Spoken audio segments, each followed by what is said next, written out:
Welcome to another episode of Bold and Beautiful. Thank you for joining us. I've got a special guest today, Doc Halliday Golden.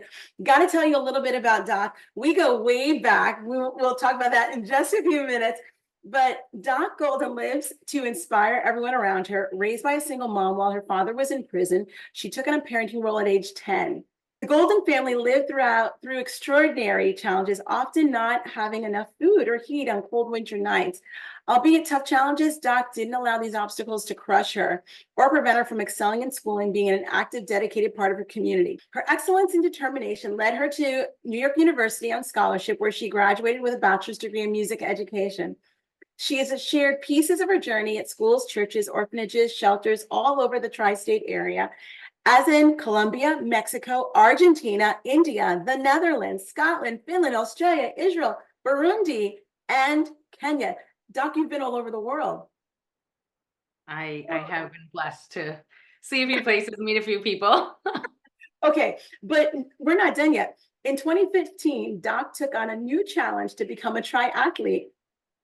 And in 2019, she became an Ironman triathlete, completing her first Iron distance race, including a grueling 2.4-mile swim, 112-mile bike ride, and 26.2-mile run in under 17 hours. Less than 1/10 of 1% of the world population ever competes in Ironman. And less than 0.5% of those athletes are African American, and less than a quarter of the African American athletes are women. Doc Golden is an Ironman. Okay, I'm going to stop there because we're going to talk about some other things, but wow. And even reading it again for the second or third time, I thought, this girl is amazing. But I remember, first of all, welcome. Thank you. I'm really glad to be here. Glad to chat with you and share journey and stories. And really, thank you for having me. Absolutely. So I remember when you were 10, and my fondest and a memory I will never forget is you teaching me how to cook tofu. Do you remember that? That is very funny. Wow. You're like, no, we don't eat chicken. We don't eat meat. We eat tofu. I'm like, what's tofu? You're like, no, it tastes just like chicken. And I'm like, okay, Doc. Close. Do you still eat tofu? I do. I eat tofu regularly. That's why you look so good. Maybe I should have been a student and not the babysitter, huh? Thanks. Yeah. I make some chicken every now and then too. Oh my goodness. Okay, so I'll have to come back and visit the Doc's kitchen and learn a little something. So, but I remember you as a young girl being amazing. Even then, you were independent, you were intelligent, you were headstrong and in control at 10, at 11, at 12 years old. And to see all the things that you've accomplished now as I kind of keep track of what's happening with you, on obviously a mini scale through social media, I'm blown away every time. So tell us, how did you get from, lead us through, Doc's journey of becoming a triathlete to just getting into running, and then kind of we'll piggyback off of that. Sure. So I was always active. Like I grew up, I was always active and kind of played a bunch of different sports and was always down to do whatever anyone was doing outside. And then like fast forward, I had done track and field in high school, but in college I wasn't on a team, but I was still just loosely active. And then I got a job a few years later after graduating, and there was I had a coworker who encouraged me to run a 10K. And now, granted, in high school doing track and field, running more than 1 mile or 2 miles was just absolutely like long distance insanity. And I just couldn't even imagine. I couldn't believe that people ran 3 miles. That was just ludicrous. So, a 10K is 6.2 miles. And I was just like, it's too much. Like, I want to run, I want to be active, but 6 miles is too much. And she encouraged me, like, honestly, over the course of 2 years, she was like, do this race with me, do this race, come on, it's fun, blah, blah, blah, blah. And after 2 years, I joined her for a 10K race called the Women's Mini in Central Park. And it was unbelievably difficult, but also unbelievably rewarding. And Wow. I was like, I like this. And there was an incredible sense of community amongst like the women who were participating, and even just the journey, like training to do a hard thing and taking risk and, being uncomfortable, and like come race day crossing that finish line. I was like, this is good. And there were so many things that I learned even just in that first race, just Right. that first one. Well, I can imagine, especially from not having run. And I remember those days. I mean, I ran track in high school for a very short time. Um, that might have been the end of middle school, beginning of high school, maybe ninth grade. And, that's something short. I lasted maybe a year. So, I was a quick runner, but not being persevering for long distance. That was not going to be me. So I even get that, you got started, you decided, you know what, I really do like this. I'm going to do more. I'm going to do more. What did that take for you to make that decision? One was community. And for me, community started small with that one friend, Lane. Mhm. And she would run with me, she would encourage me, she would teach me about things that I didn't know about, and it was it became tangible because I had someone who was doing it with me. And then over time, like joining a team, now I had teammates and I had coaches and like a lot more people to learn from and learn with and grow with, and take on some of those challenges together. But community was a huge part. And then like each time learning different things and feeling different things, like physically and Mhm. mentally, emotionally, and seeing so many parallels with life through a lot of the challenges. And I just fell in love. Like I fell in love with running, and I started doing more and more and more of it after that first 10K. And then once I started doing triathlon, similar. I fell in love with the process, the journey, the community, how it Right. made me feel, the things that I was learning.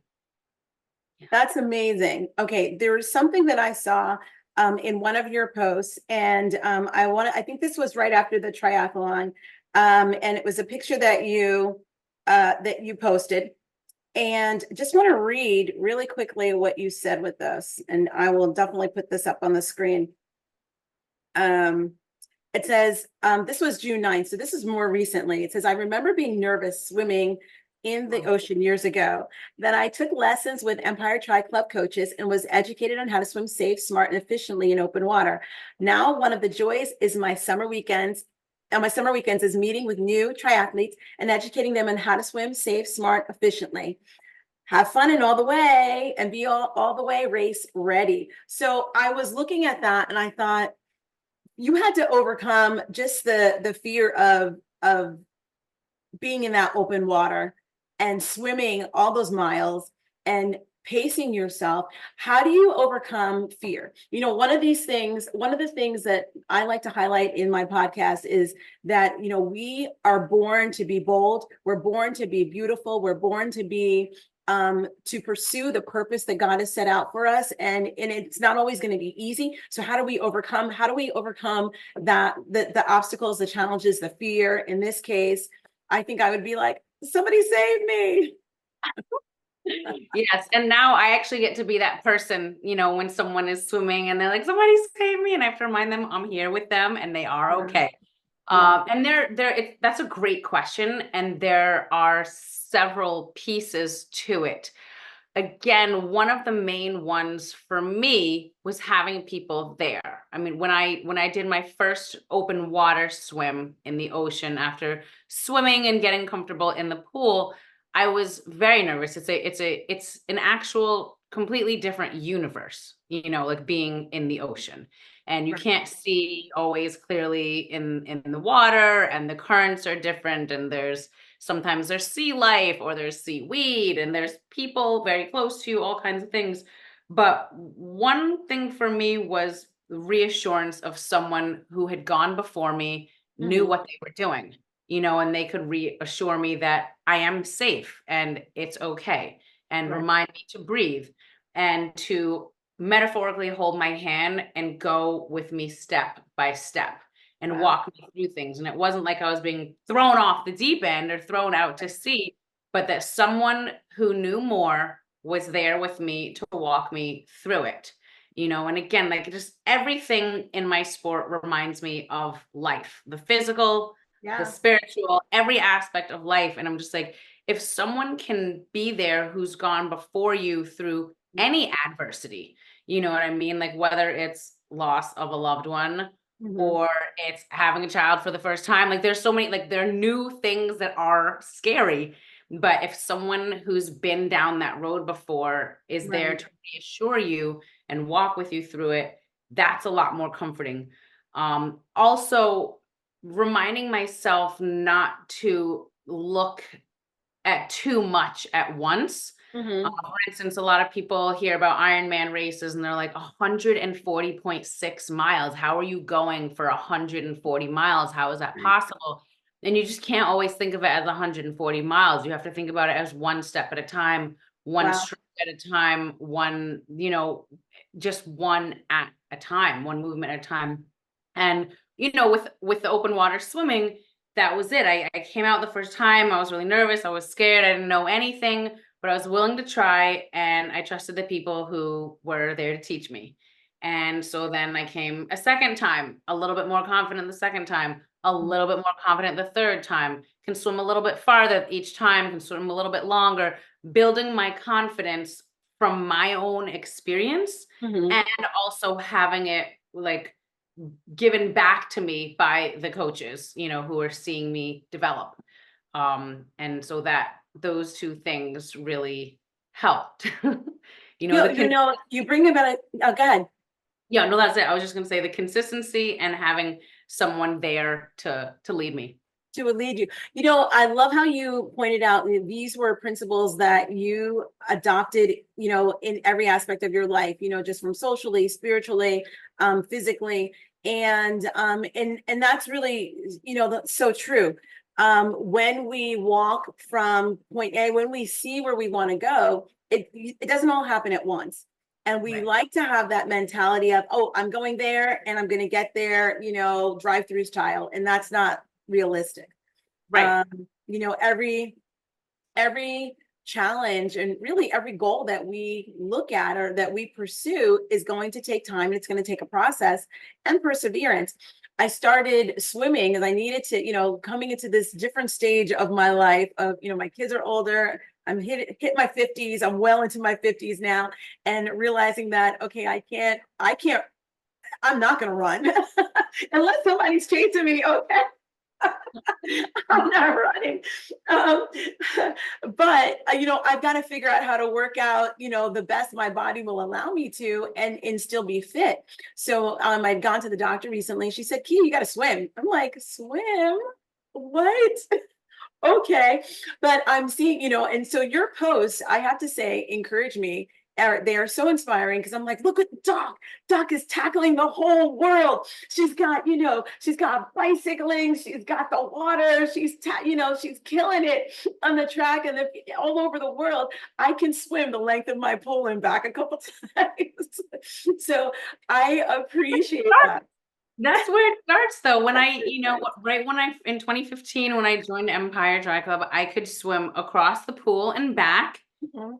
And I was like, I know how to swim, but that's about it. And then I'm totally winded, and I was like, I need to take some classes. I need to get in my pool more often. I need to Yeah. practice this, and I need to surround myself by people who are also doing this. Mhm. Um, and again, that growth goes, like, practically or spiritually. I'm like, if you want to be a more positive person, surround yourself by positive people. If you Absolutely. want to be a more fit person, surround yourself by people who are walking and running or swimming and this and that. Like get in there.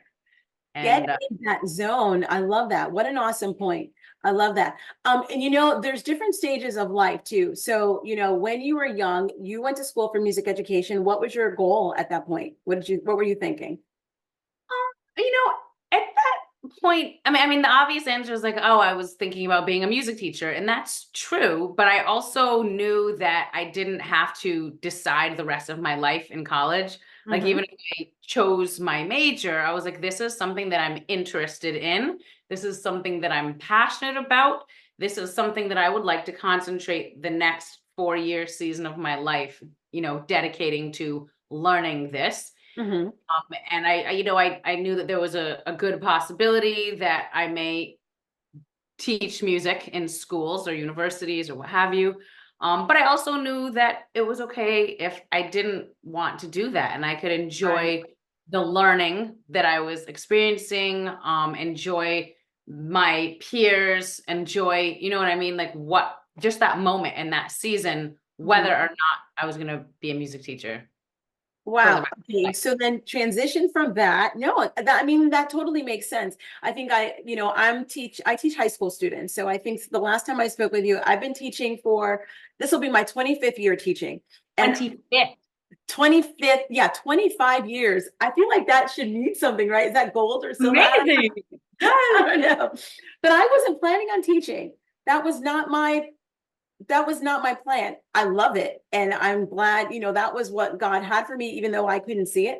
Um, but I was planning to do so many other things. And it was a process that took me to that point where I was teaching. And so I love that you say that, because I'm always talking to young people about, just because you're starting here doesn't mean you have to stay there. And if you don't know, that's okay. Start with Right, what you do know, right.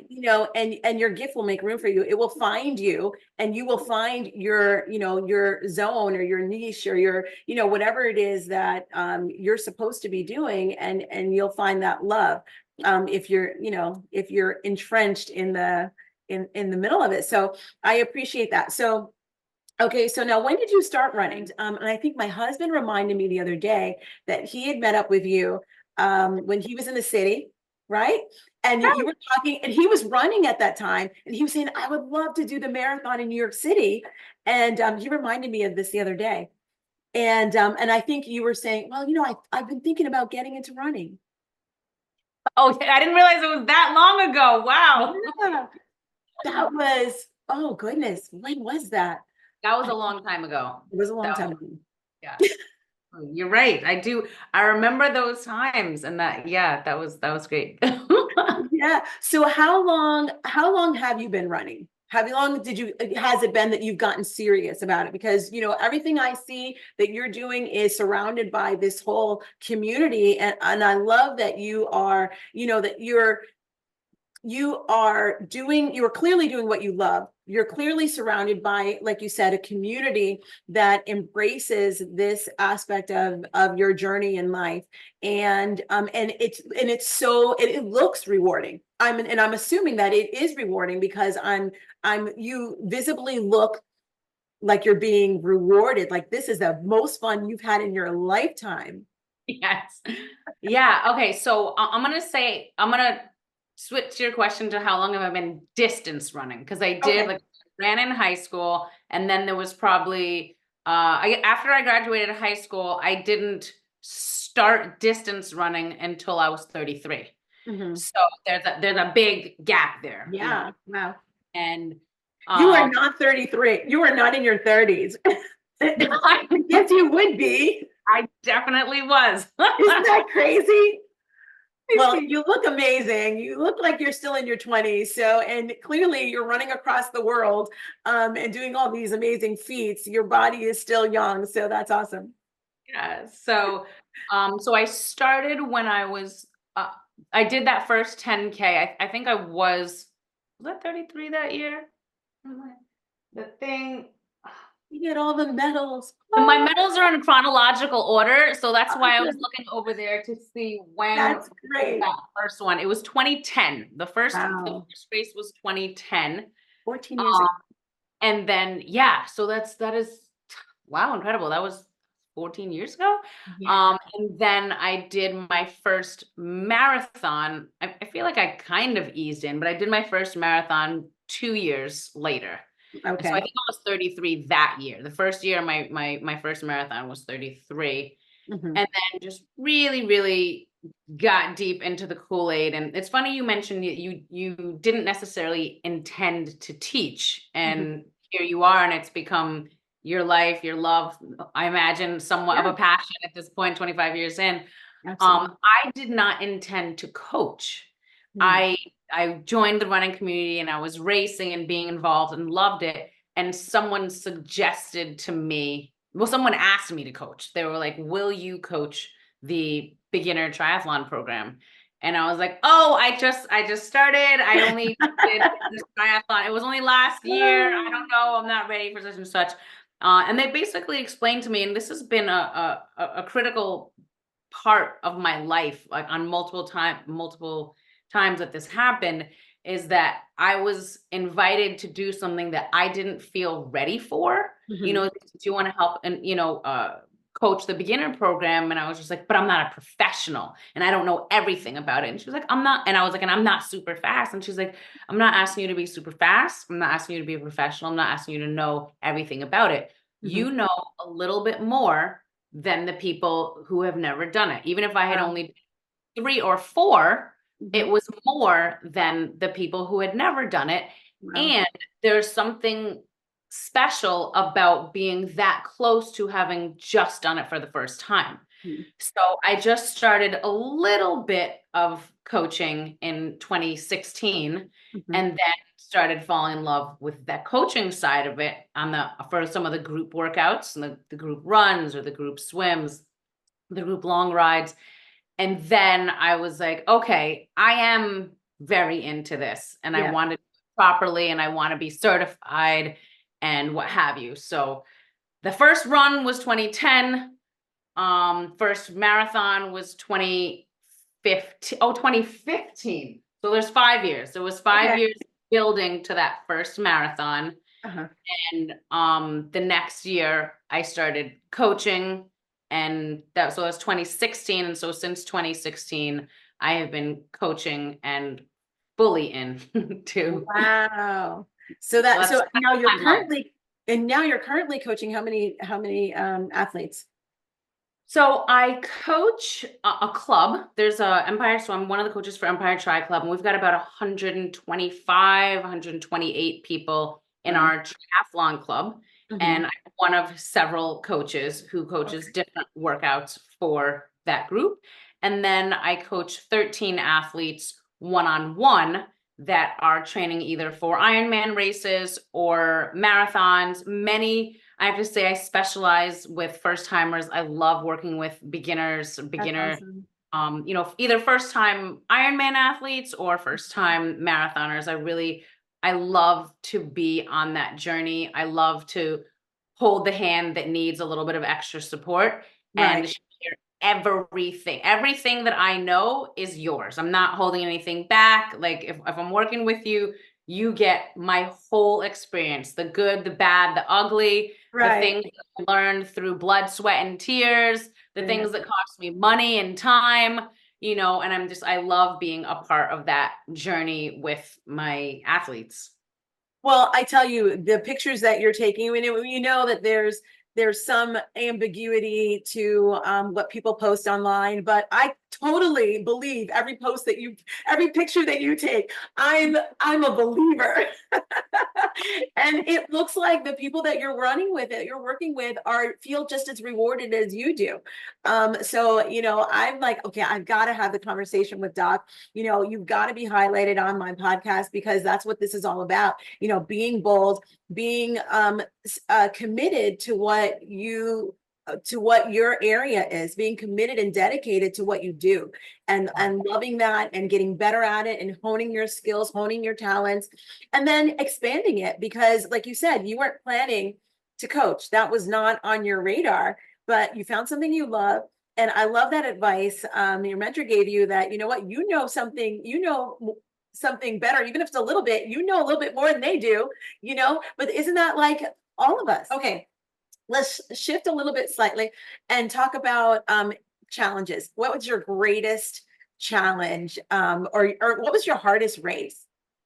Hardest race was definitely Ironman Maryland 2019. Mm.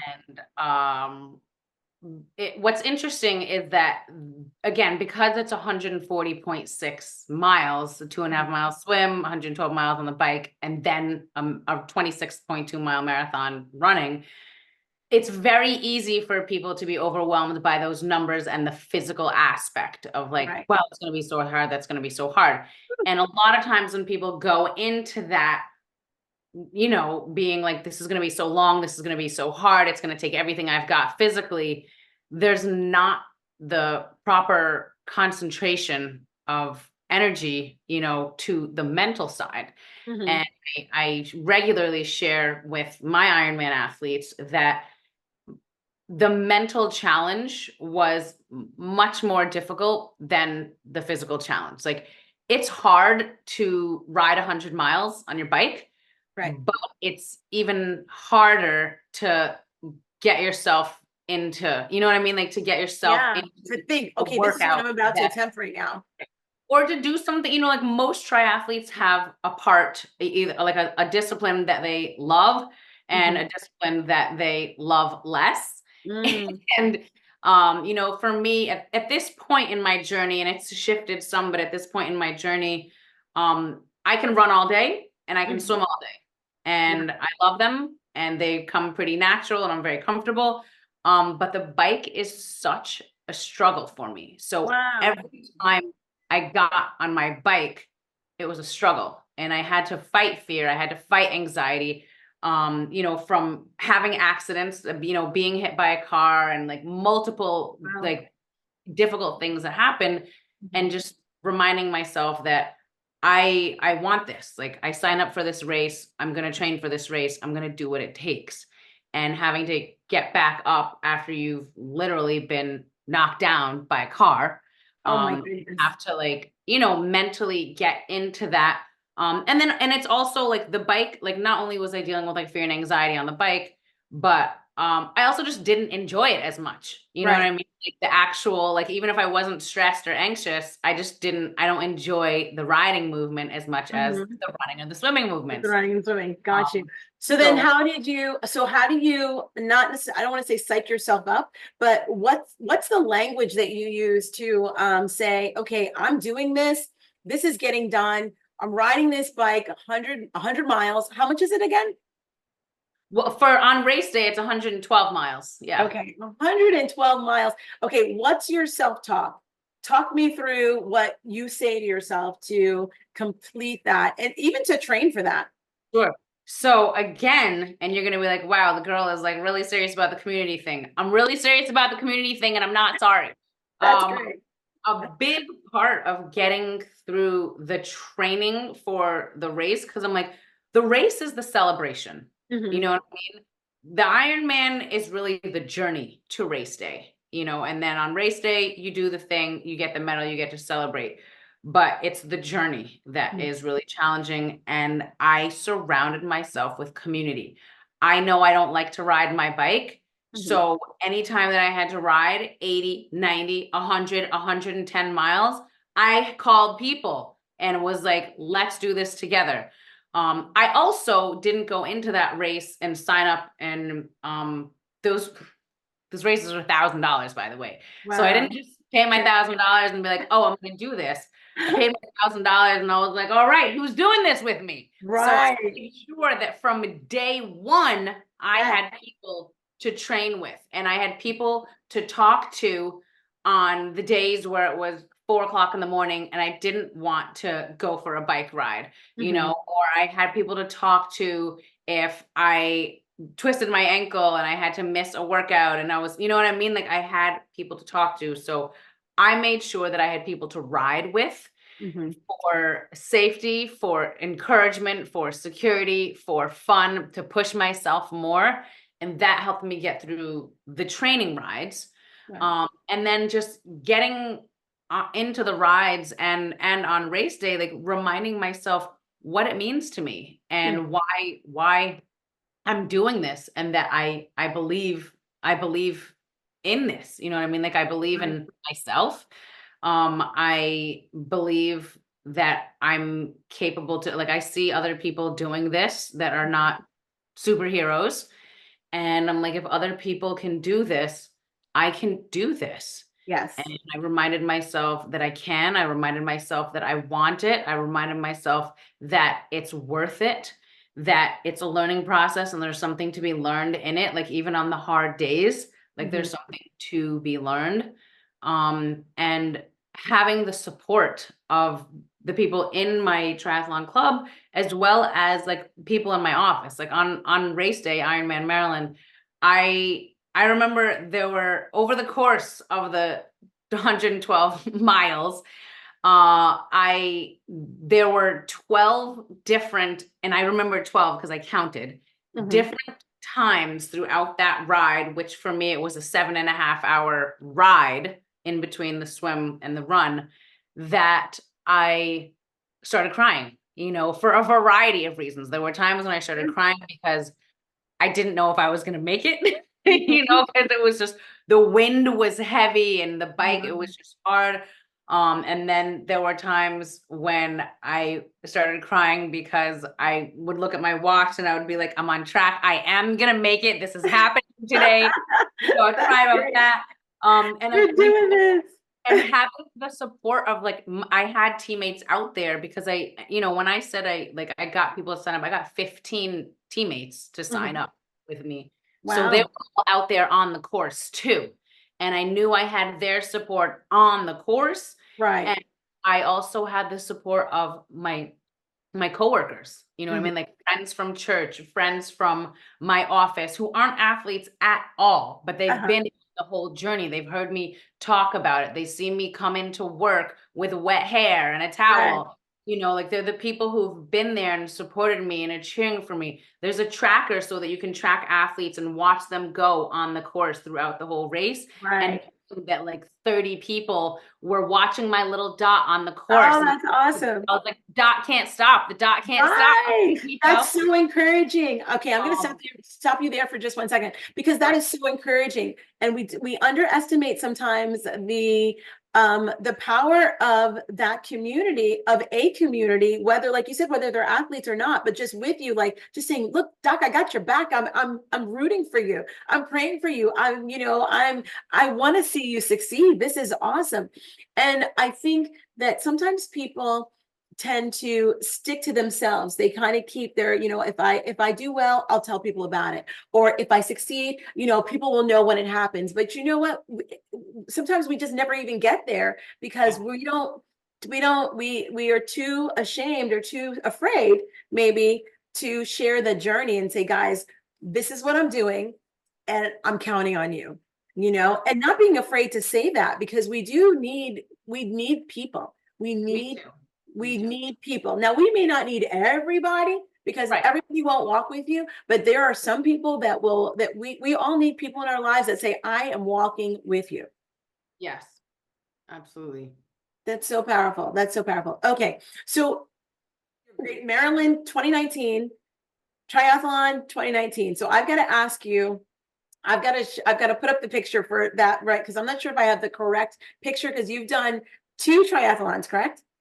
I've done 26 triathlons. 20, oh my goodness. I was a little off there. Right. 26 triathlons. Right. What is your proudest medal? Like there's this wall of medals, wall of achievements, and I love that. What's your proudest one? I don't have a proudest one. There's no way in the world.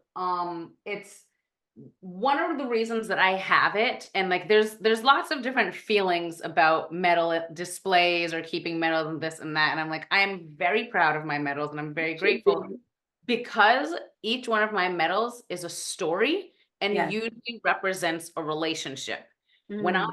when I look at that wall, I remember who I ran every single one of those races with. And I remember how I felt. And I Mhm. remember the pain. I remember the tears. I Mhm. remember the victory. I remember new people that I met at certain of these races. Like there are people who I ran the race with, and there are people who I met at the race, and that was the beginning of a new relationship. And Wow. it's just every single one is a piece of my journey. And um yeah, I don't have a proudest one, because I'm proud of them in different ways, In you different know. ways. That I love that. I love that. And it's so there's such a depth there. I think that's what I like about that, that there's not that they, like you said, they tell a story. So we will be staying tuned for the book because I do expect you to write a book. As your tofu student, tofu student, I do expect I'm not very good at tofu, but I do like to read, so I do expect the book. Excellent. Yes, I definitely want to. I do. I want. Terrific. Well, it would be phenomenal. One last question, one main question I know before you go is understanding that you do speak with groups of young people. I saw orphanages and high schools and all those things as I was looking through your website.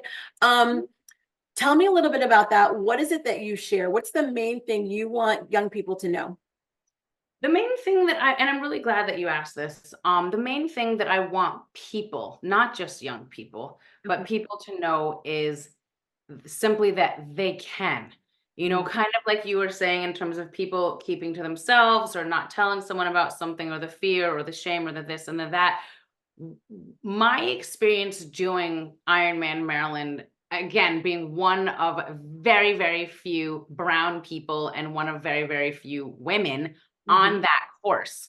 That day, I mean, there were 2,200 people on that run that day, and there were maybe a dozen like Black people Right. and about three or four Black women out Wow. of 2,200 people. I I left there, like, once ran down the red carpet and I crossed that finish line with every struggle, and now turned into this victory, from being like a person who was not from any super special athletic background or Mhm. wealth or connection or this and that, like more or less a regular girl who grew up not privileged. You know what I Right. mean? And here I was doing something absolutely extraordinary. And it's because people believed in me, Mhm. and because I believed in myself. And I ran down that red carpet with my arms in the air in victory and filled with emotion. And I was just like, there are so many people who are not doing things because they don't believe that they can. So Right. I after that race, I resigned from my corporate job that I loved and was doing well in. But it was that transformative for me that I had to leave my body of work so Mhm. that I could share that message with people, with young people who are, being shaped and making their decisions about life and relationships and this and that. Mhm. And then also just other people, you know what I mean? Like, not necessarily a young person, but I speak to businesses and corporations, and there's so many people who are stuck in a thing because they either don't believe that they can get out of it or do Mhm. something different, or they don't have someone telling them that they can. That they And can. sometimes it's like you referenced writing a book. Like, there's so many people who want to write a book, and they're like, oh well, I don't know where to start. I don't know what to do. Or people who were never athletic, and Mhm. they're like, someone says, let's go do a 5K. And they're like, well, I'm not an athlete. I'm not a runner. I can't, or whether it is, just so many different things that people Absolutely. tied to and chained to, that they can either be free from, or that they can experience a new thing, a new level of freedom or what have you. And Mhm. I I made it my personal mission to tell people, you can. I was like, you want to go to college and no one else in your family went to college, go to college. Yeah. Talk to people who went to college. Talk to people who, if you don't know anyone who went to college, talk to someone who knows someone who went to college.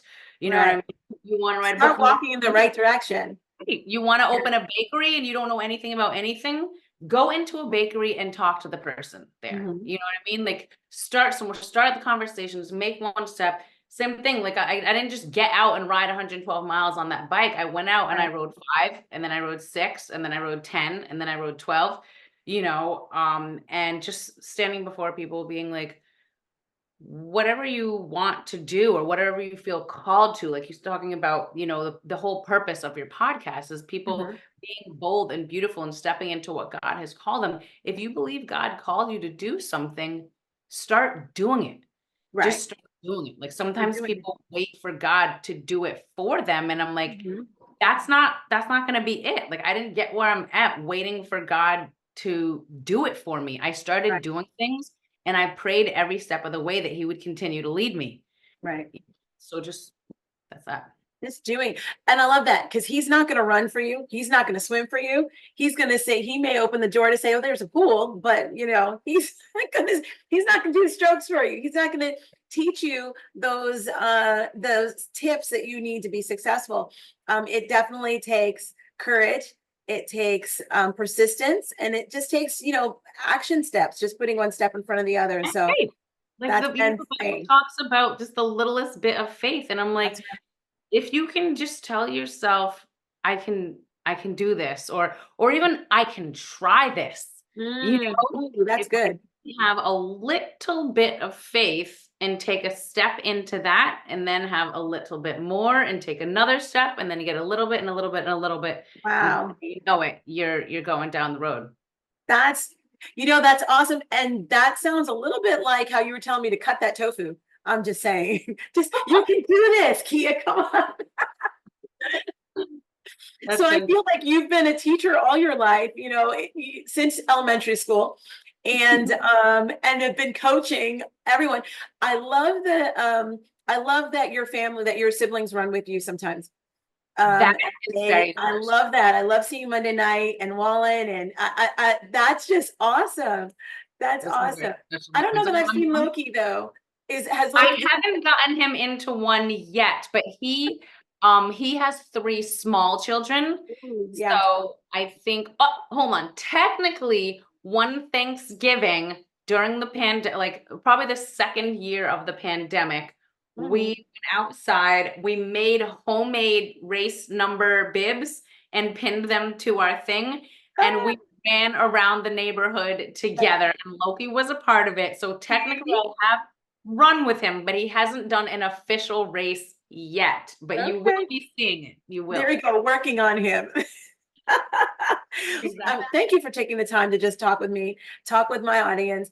And there's just so many nuggets in there that I think are so important, so many life lessons that you've shared on this podcast. I'm definitely going to throw this all over social media. And because people need to hear the story, they need to hear that, you can, you didn't, we're in the middle of the Olympics right now. And I'm looking at your pictures and I'm thinking that she's an Olympian. She's an Olympian. And now it doesn't matter how old you are or when you started. I'm like, I know an Olympian. I'm calling Doc. Well, thanks for the love. Yeah. I mean, and I'm looking at these people compete and the dedication that they've shown, and it seems so unreachable. But when I talk to you and I see the things that you're doing all over the world, running in China, running in London, I've got a great picture I'll put up on the screen of you running in London, and obviously in New York City. I'm waiting for you to come by Miami and run our marathon so I can be in the audience rooting for you. One of these days it is going to happen because it's very popular, the Miami Marathon, and I have friends who do it every year. Wow. So it's coming. It's very close to another marathon that I run, Yeah. in terms of time. Like it's in time. Right, It's absolutely. yeah. Absolutely. One So of yeah, these I gotta pick and choose. I'll be patient, or I'll just have to come in and root you on in one of the ones you're doing in New York or yes. Okay. wherever. Or let's see, Fiji Islands. I don't know, somewhere really wonderful. I don't know. Okay. I haven't done that yet. Europe, I don't know. I don't know. Doc, thank you so much for sharing. What an amazing story. I mean, we talked about adversity, we talked about challenges, and I guess the to kind of sum up what I feel like you said is that um, pursuing something that you love, you didn't just fall into it. You kind of tested the waters and then just kept going. So an understanding that the community is a huge part of what you do and how you've accomplished so much, all those medals on the wall that tell the story. And that we can do it. And not only that, you take it a step further and say, have faith. But you know what? If you don't feel like you can at least try, and then that will turn into a can. So I love all of that, and I think that's so important. Uh, so thank you again. Thank you so much for being here and being a part of Bold and Beautiful. Guys, listen, if you've not liked and subscribed yet to Bold and Beautiful, please do so. You can check us out on YouTube at Bold and Beautiful Life or any of the major podcast platforms.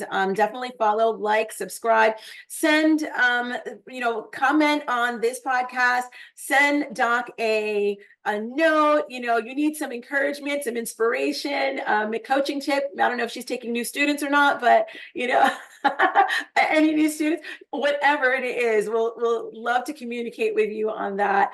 Again, Doc, thank you so much for being with us. Absolutely, my pleasure. It is always a joy to chat with you and share pieces of our journey.